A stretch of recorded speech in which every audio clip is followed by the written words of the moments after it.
Miracle numéro 12. Car ils ont mis leur espérance en celui qui les sauve. Livre de Ben Sira le sage, chapitre 34, vers 15. Délivrance de la magie satanique. Madame D.G. Assiout raconte: Nous vivons dans un immeuble depuis environ 33 ans. Le propriétaire de cet immeuble était une personne non chrétienne. Un jour, elle a voulu nous faire sortir de l'immeuble de diverses manières. Elle a utilisé même la magie. Donc, les combats contre nous, en tant que famille, ont été très difficiles. Malheureusement, ces actes magiques ont affecté mes enfants. Ils se comportaient de manière anormale. Par exemple, ils déchiraient les livres scolaires, ne voulaient pas prier ou même aller à l'église. Leurs actes étaient insupportables. Nous avons beaucoup souffert de ce problème. On a invité des pères prêtres pour prier à la maison. On a aussi visité de nombreux monastères pour prier sur cette question. Mais tout cela n'a servi à rien. La vie ne restait calme que pour un peu de temps. Après, cette personne commençait de nouveau à effectuer d'autres travaux magiques. Donc, les guerres sont revenues plus difficiles qu'avant. On était très ennuyés à cause de ce problème. Moi, j'avais un parent résidant au Caire. Je lui racontais tout ce qui nous arrivait à la maison et ils étaient très affectés par cette affaire, en particulier en ce qui concerne le comportement des enfants.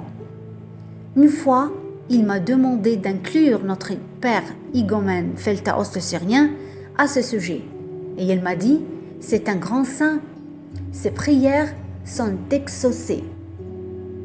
Il est une terreur pour le diable.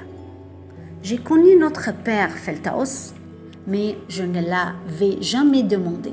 C'est pour cela que j'ai acheté des livres qui parlaient de sa vie, de ses miracles et une grande photo de sa sainteté. Je les ai placés à la maison.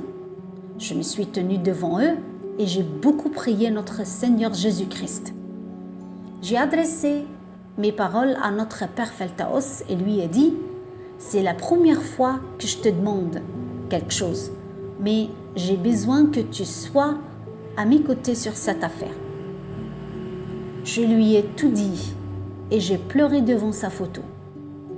J'ai lu quelques livres qui parlaient de ces miracles et j'en étais très impressionnée.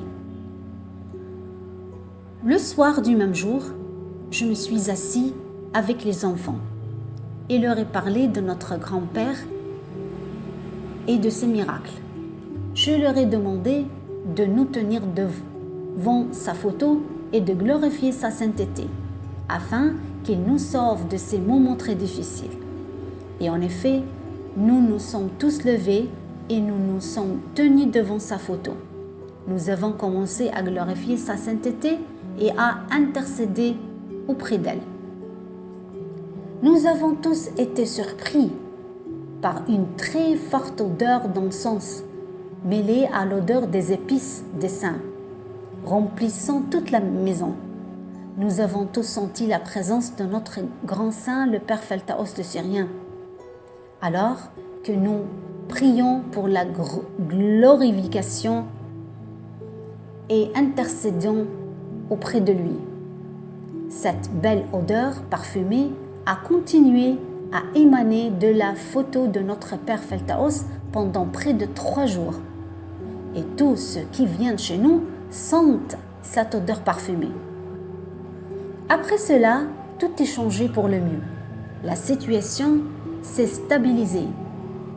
Nous avons vécu dans une paix totale et une vie de remerciement et de louange au Seigneur de gloire Jésus, qui nous a sauvés et protégés de ces actes sataniques à travers l'intercession de notre saint Igomène Feltaos le Syrien. Ce dernier est devenu notre ami auprès de toute la famille. Ces images, ces livres sont avec nous à la maison. Il est toujours présent avec son esprit pur. Il résout nos problèmes, guérit nos maladies, éloigne de nous tous les actes sataniques. Il nous en sauve et rend nos cœurs heureux. Il est vraiment un espoir pour ceux qui sont fatigués. Que la bénédiction de ces prières et de ces intercessions soit avec nous tous. Amen.